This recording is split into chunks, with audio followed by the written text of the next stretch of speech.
This is a Global Original Podcast. As you can hear from the echoey sound of my voice, I'm recording this in a central London office block after Boris Johnson ordered us all back to work. There's no one here. This week, as it's September, I will continue the Christmas theme started on last week's podcast for a little bit. First up, when do you tell the kids there's no Santa Claus? And this says, the time to tell the kids about Santa is when their friends start working it out. You don't want your kid being the only one who still believes, and thus making them a target for all the mickey taking. I myself was 27 when I worked it out. I do vividly recall the scene. I was sat on the coffee table and my mum broke the bad news to me.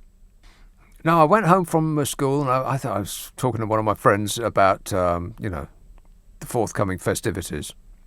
Because you just got spangles in your eyes at that time. It's like everything's so thrilling and exciting. It's all new and your brain's just whirring with possibilities. And it just seems so magical. And as we parted, he yelled across the road at me that there is no such thing as Santa. So I had to check that out. And then I got the bad news. But I don't know what age is appropriate to tell them. And I am amazed that kids still believe it because they have access to, every piece of information in the whole wide world. All they've got to do is look it up. Just look it up, kids. And grow up. Let's have a call in Catford. Hello, Mark. Hi there. Hi, Nick. Mark. Hi. I thought you'd like this, talking about Father Christmas. I've got another problem. I've got a reverse conspiracy theory on Father Christmas, or rather my daughter has. So I basically went through the usual process of, hanging out there as long as possible. Yeah. And then... Just so as we know, how old's your daughter? Well, at the time she was sort of 8, 9, okay. So now she's 11. Right. Being on 12. So at the time, it was getting harder and harder, and we broke the news to her, and she was very upset. Mm-hmm. And then we started to look on the web more than we had perhaps in the past, and she picked up this NASA's website for Santa. Yes. And now what then started to happen was she then questioned me again and said, well, NASA's running this on Santa. I said, yeah, but it's just make-believe for the young kids. And she started, doing her own sort of alternative research as well. And so now I've got a young fake news daughter that now believes that I'm actually the conspirator, and actually Father Christmas was there all the time. Exactly. It says right there on NASA's own website. Yeah. So who are you going to believe? Not only have I got to deal with Trump, I've got to deal with my daughter that doesn't believe me because fake news. Fake news, so this is exactly it. I thought you'd appreciate that one. And so now at 11 years old, it's his secret. She obviously can't talk about it at school because, there's a lot of people who've got the real fake news. Yeah. And she knows Father Christmas is real, but she's now trying to work out, do I work for the Russians or, what's going on? You've been indoctrinating your children with misinformation, Mark.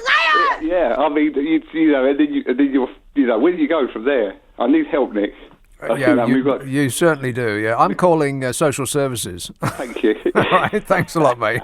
0345 6060 973. Yeah, it's right there on NASA's website. And they're experts.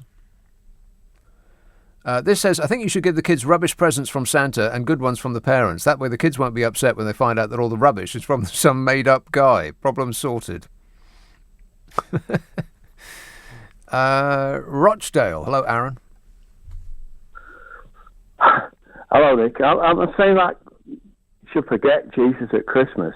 I mean, soup. I'm saying soup's up. You should believe in the soup dragon. We're talking clangers here. Clangers? I know it's the BBC. Right. Yes. Peace now. Whistle on, man. Right, okay. I don't know what it is you're talking about, but it's something about the clangers. They used to sound like they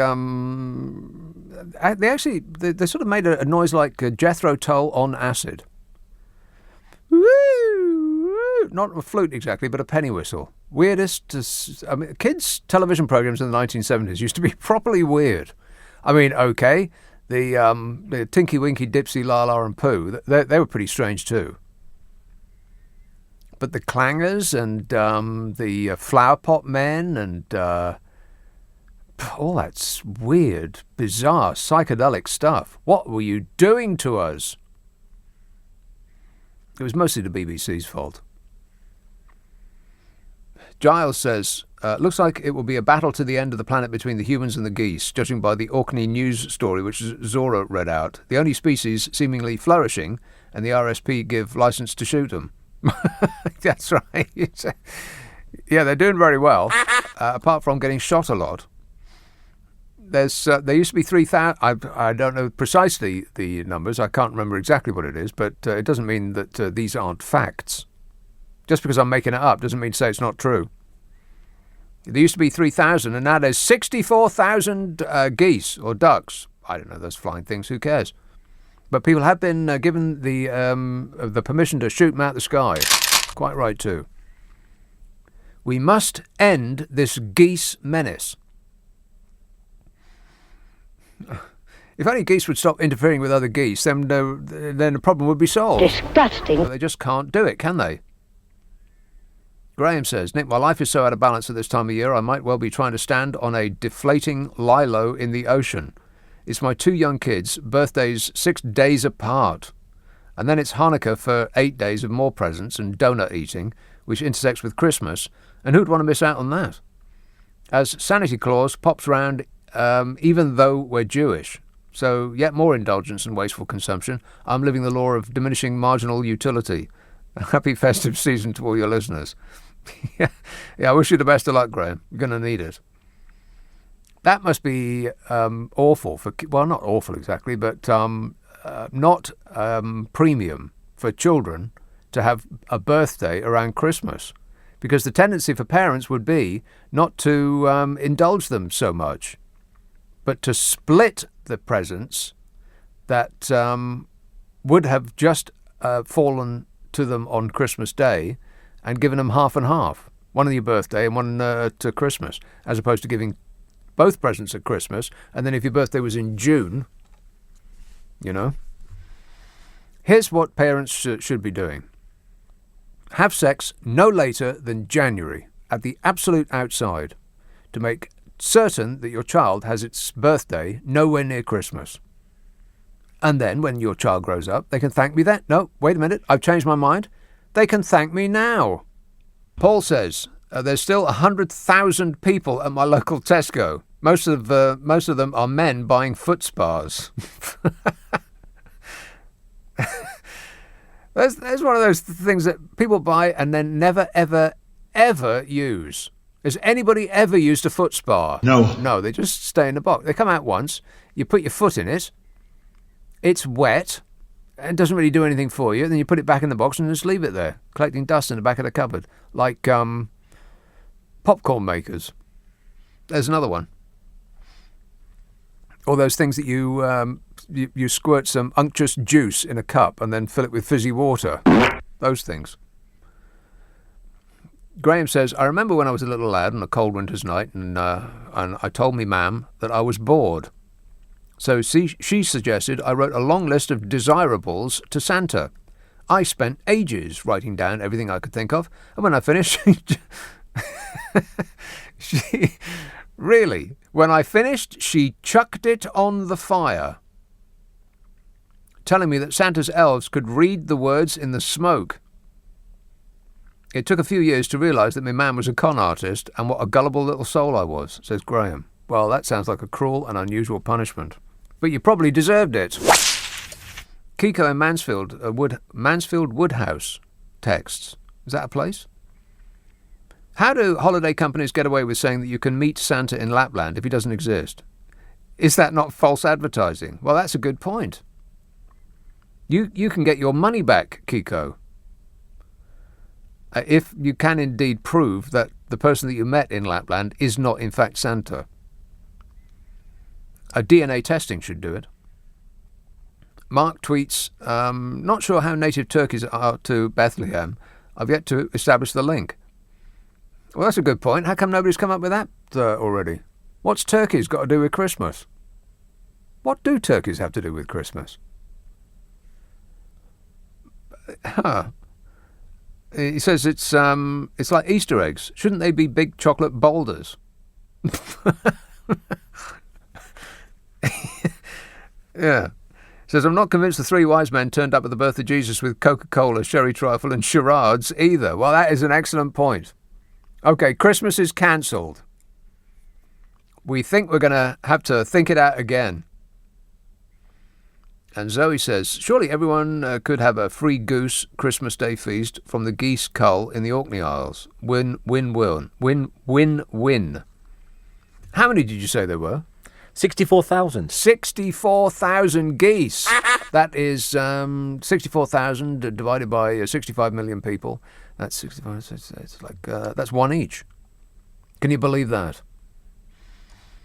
That's mental arithmetic. That is. Trust me.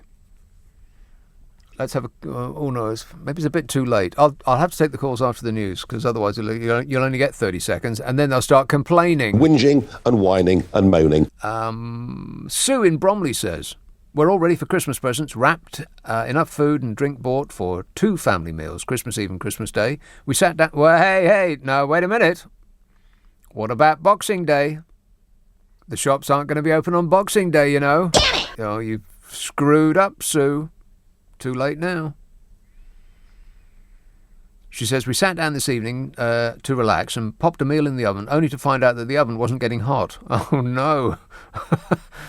It's like, as a kid, I used to not pray exactly, just every part of my being was yearning for the television not to break at Christmas. I can't be the only one. Because that was back when TVs used to break. They didn't used to last and last and last like they did now. There was the possibility that your television would break, and then what were you going to do? I mean, okay, we only had 3 channels, but that was all we had. We didn't have the internet, satellite TV. We didn't have smartphones and none of that stuff. All we had was books. Boring. Books at Christmas. Can you imagine? God, the kids today, they don't know they're born, eh? Coming up, a man who knows a lot about wind. Okie dokie. President Trump's political speeches are shaped by 2 tendencies, says the Washington Post. The first is that he pays attention to the lines that get the best response, and he'll eventually narrow his rhetoric to highlight those zingers, which is why all of his speeches sound a bloomin' same, like a pantomime. What are we going to do? Build the wall. Boris Johnson does the exact same thing. He's just started doing that. We've gone full Trump in this country. The Americanization of British politics is complete. What are we going to do? Get Brexit done. Oh my God, we do have mini Trump. We are doomed.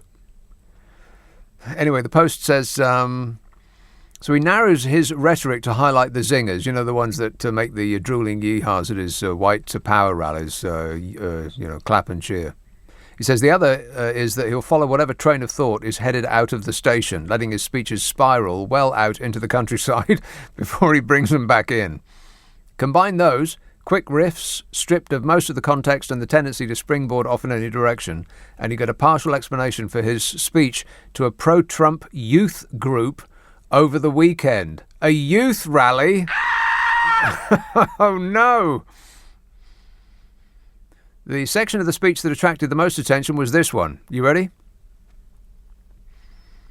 Oh. We'll have an economy based on wind. I never understood wind. You know, I know windmills very much. I've studied it better than anybody. I know it's very expensive. They're made in China and Germany mostly. Very few made here, almost none. But they're manufactured tremendous, if you're into this, tremendous fumes. Gases are spewing into the atmosphere. You know we have a world, right? So the world is tiny compared to the universe. So tremendous amounts of fumes and everything. You talk about the carbon footprint. Fumes are spewing into the air, right? Spewing. Whether it's in China or Germany, it's going into the air. It's our air, their air, everything, right? So they make these things and they put them up. You'd think that I'd made that up. That is a quote, word for word. He said all of that in that order. I know a lot about wind. I know a lot about wind. The Post says Trump came by his hostility to the wind energy through the back door. Many conservatives oppose it because they see it as antagonistic to fossil fuel energy and a sop to climate change activists. Trump hates wind energy because about a decade ago he bought a golf course in Scotland, only to learn that an offshore wind farm was planned nearby. He was worried that this would hurt views from his course, so he launched a scorched earth campaign to block the installation. It earned him enormous enmity in the area. They still hate you, Donny. Oh, shut up! One prominent local was identified as Scotsman of the Year by Glenfiddich Scotch. Trump subsequently banned Glenfiddich from his properties. Oh, my God. This man's a child. A giant orange whining baby. I'm a whiner and I keep whining and whining. That makes me want to down a couple of pints of Glenfiddich right now, as a matter of fact.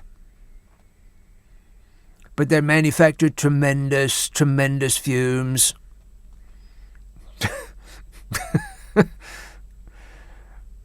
In other words, manufacturing wind turbines creates fumes which go into the atmosphere. We only have one atmosphere shared with Germany and China and ourselves. So when they make wind turbines, it's putting all those fumes into the air that we breathe. That seems to be a part of the sense of what it is he's trying to say. And this, of course, is exactly the problem with carbon dioxide emissions, which he says are not a thing. When the United States or China or India emit greenhouse gases, they sit in the same atmosphere, spurring warming. That's why international agreements like the Paris Climate Accord, from which he started to withdraw the United States in 2017, are aimed at lowering emissions across the planet. What Trump's claiming is that the bigger problem is manufacturing fumes caused by windmills, as opposed to the carbon footprint. He says it's pretty cynical to argue that purported air pollution from manufacturing wind turbines is more problematic than the warming results from unchecked burning of fossil fuels.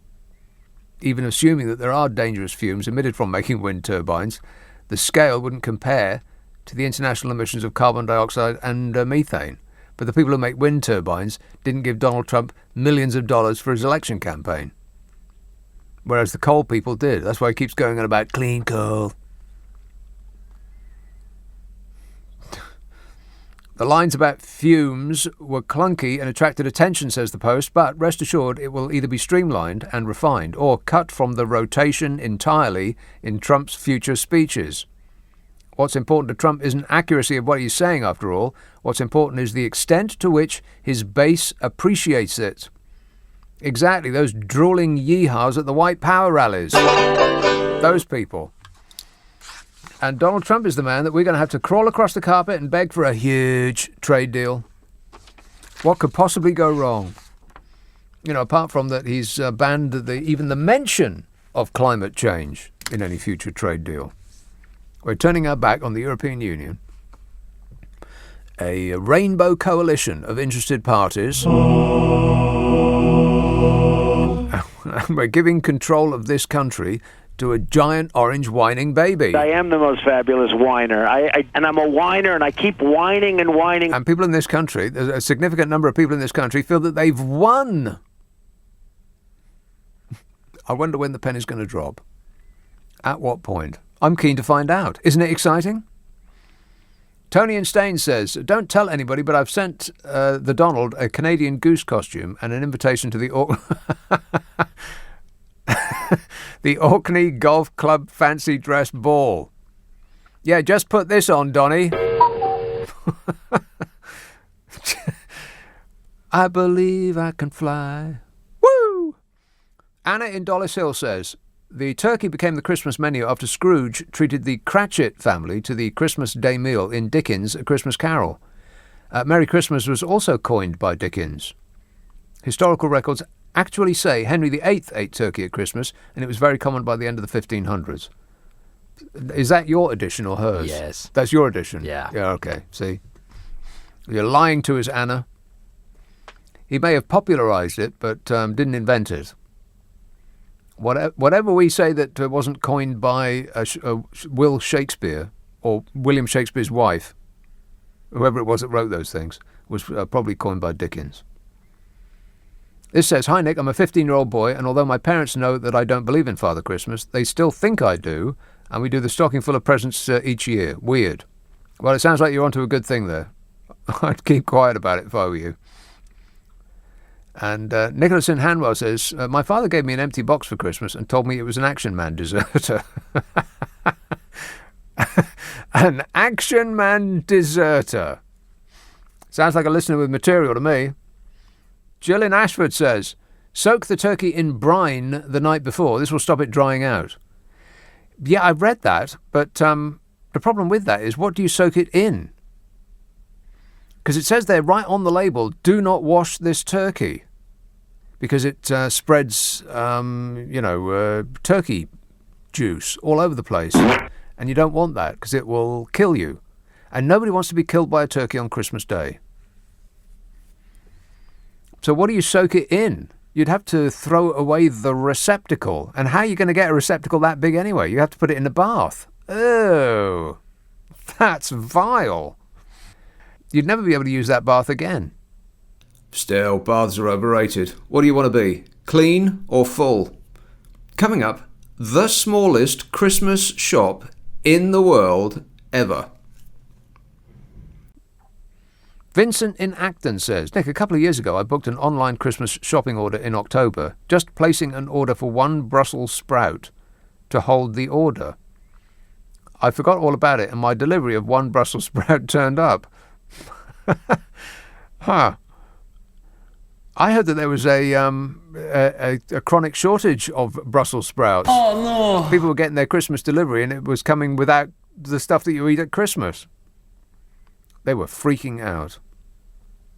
It's just a nightmare. Why do we put ourselves through this? Well, I don't. I'm not including me in this. Why do you people put yourself through this? Why is it got to be on the 25th of December? Says who? It ain't in the Bible. Doesn't say the 25th of December in the Bible. Well, I've got no idea whether it does or not, but I'm just going to assume that it doesn't. I haven't read that book or any other book for that matter. But, just have it on the day of your choice. The 17th of December is a perfectly good day. That's when I had mine. It was great. Just tell yourself this is Christmas. And it becomes so. People were getting their Christmas delivery because they thought, I'm going to be really smart, me. I'm not going to go to the shops. I'm going to get somebody to come over here and deliver it to me. And they got their Christmas delivery just in time for them not to be able to go out and get their shopping. And it came without the Brussels sprouts and without the parsnips and without the potatoes and without the turkey. Happy Christmas. They were going berserk. All over the internet. Joe in Acton says, "Kill Bill is one of those films you can watch over and over again, like The Matrix. Kill Bill 3 has been confirmed." Oh, yeah, that's what I heard. But I don't think that he's including the different parts of Kill Bill as individual films. Because, Quentin Tarantino famously said he's only going to make 10 films. Well, we'll see. But I think Kill Bills 1 and 2 just count as one. So that means, I think, that he's only got one left. Well, let's hope it's a bit better than Once Upon a Time in Hollywood, which was somewhat disappointing. It wasn't even as good as his, like I said before, as the ones that people kind of forget about, like Jackie Brown, which is a great film, and Death Proof, which I thought was pretty good too. Not exactly a happy film, but excellent. Here's Robert in Ardrossan. Ardrossan. Where's Ardrossan, Robert? Yes, that's in Scotland. Yes. Go on. And I'm talking away, and I know. And I've listened a long time, and I blabbering on, my mouth's going on and on. Yeah, well, who am I talking to now? Well, it's hard to tell, Robert. Who do you think you're talking to? Well, hopefully I'm talking to who I spoke to on the telephone. Yeah. Do you want me to I could put you back to him, if you like. Oh, no, I just talk away just now. Okay. Mm-hmm.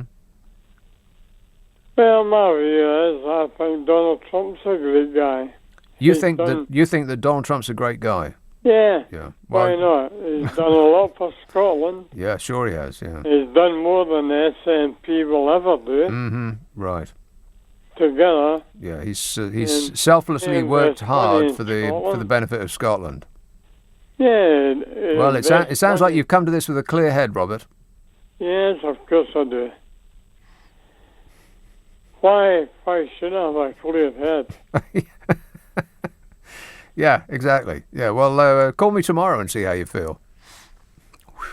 Well, you did sound like a Donald Trump fan. Chris says, I saw a TV chef brine a turkey in a bucket. Said it made the turkey moist. Also cooked it breast side down. Mind you, each chef does something different. In a bucket? How can you get a bucket big enough to stick a turkey in it? I mean, wouldn't its bottom be sticking out the top of it? Disgusting. Carlin Dudley says, has anybody been watching the Peaky Blinders writer's version of Scrooge? Blimey, bit dark. No Muppets in this one. No, I've never seen either the Peaky Blinders or that Scrooge thing. I have weird television habits. Well, weird as in not like everybody else. I've never seen an entire episode of Coronation Street or EastEnders or Hollyoaks or any of those programs. I've never seen Peaky Blinders. I know people go going on and on and on about it. And every other kid that you walk past in the street's got one of those stupid haircuts. I don't watch Doctor Who or any of the stuff that people obsess about in this country. Because it's all rubbish. Come off it. Doctor Who's just tripe. That is correct, isn't it? I think you'll find that is right. And I bet Peaky Blinders is rubbish as well. I've never seen it. I don't know anything about it, but it doesn't prevent me from having a strong opinion. Mal in Belfast says, Nick, the most prophetic and important work that Tarantino wrote, but did not direct, was Natural Born Killers. He actually foresaw the state that mass media boom and iconism would have upon us today. Yeah. It's a good long while since I've seen that film, but yes, that's right. Jane tweets, I agree with your Tarantino summary. Was it his difficult 10th film? I hope not. No, I think it was the Gap film. It sort of had the air of a film that, like a contractual obligation. I mean, perhaps it isn't. But it felt like the film before the film that he wanted to make. But, you know, Brad Pitt and, what's his name? The guy that drowned in Titanic. Oh, spoiler alert. Warning. He drowned in Titanic. Which I thought was unreasonable because there was plenty of room on that door for Leonardo DiCaprio to get up on. What's her name was very, very unreasonable. And then she chucked that giant jewel in the sea. What do you want to do that for? What did she want to do that for? Chuck that giant emerald or whatever it was in the sea. Millions of pounds going. She could have given that to her kids.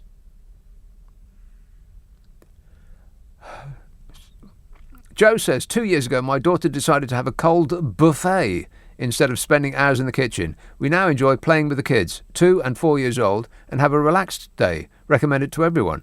Yeah, I mean, apart from the insanity of getting everything together on the same day at the same time.